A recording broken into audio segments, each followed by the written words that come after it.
L'Armorique fut conquise par les Romains en 58 avant Jésus-Christ. Avec toute la Gaule, cette péninsule est romanisée. La langue latine simplifiée, ancêtre du français, est adoptée particulièrement à l'Est, notamment dans les cités. En effet, les principales places fortes des Celtes furent transformées en véritables villes romaines.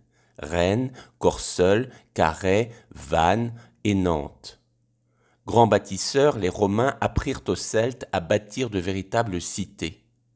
Ces cités sont reliées entre elles par des routes pavées dont les nombreuses traces sont aujourd'hui appelées voies romaines.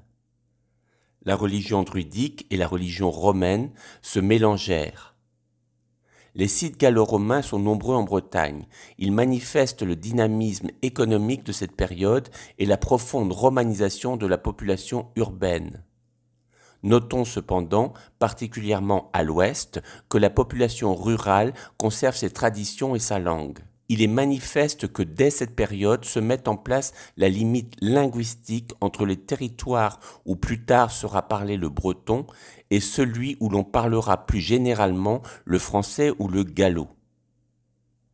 Au IIIe siècle, profitant des voies romaines, une première évangélisation de l'Armorique atteint particulièrement les cités. Nantes conserve le souvenir des 2 enfants chrétiens martyrisés vers 280. Il s'agit de Donatien et Rogatien, dont la ville conserve précieusement la mémoire. Cependant, à partir du IIIe siècle, l'Empire connaît une crise qui facilite les incursions barbares. Ces invasions vont provoquer une période d'insécurité. Les villes s'entourèrent de systèmes défensifs qui furent souvent conservés jusqu'à la fin du Moyen Âge. Dès le Ve siècle, à la fin de l'Empire romain, des groupes celtes chrétiens venus d'outre-Manche commencèrent à s'établir en Armorique. Il s'agit de ces populations que les Gaulois appelaient Prétania et qui donnèrent son nom à la Bretagne.